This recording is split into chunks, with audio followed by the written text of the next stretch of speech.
গাইবান্ধার সাদুল্লাপুরে ছিনতাইকারী সন্দেহে গণপিটুনিতে দুজনের মৃত্যু হয়েছে। আমরা আরো খবর জানবো। যোগ দিয়েছেন আমাদের সহকর্মী আসাদুজ্জামান মামুন।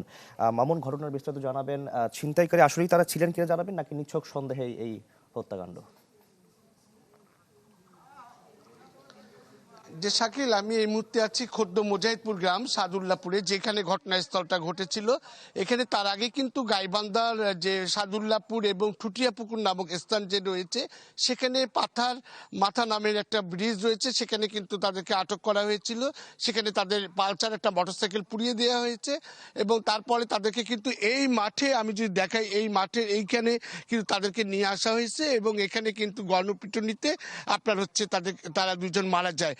গ্লিটারের টুইন লেমন ও অ্যান্টিব্যাকটেরিয়াল ফর্মুলা বাসনকে চকচকে জীবাণুমুক্ত করে আমাদের দেয় গ্লিটার গ্যারান্টি। তা আমি যে এলাকাবাসীর কাছে যেটা জানতে পেরেছি, সেটা হচ্ছে তারা বলছে ওই মোটরসাইকেলে 3জন ব্যক্তি ছিল।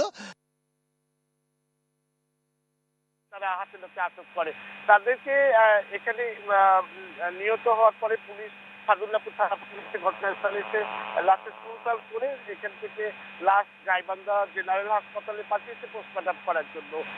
তো আমি যেটা এলাকাবাসীর কাছে জানতে পেরেছি, তারা বলছে যে এখানে তারা গতকাল। জি মামুন, ধন্যবাদ আপনাকে। দর্শক, গাইবান্ধা থেকে যুক্ত হয়েছিলেন আমাদের সহকর্মী আসাদুজ্জামান মামুন।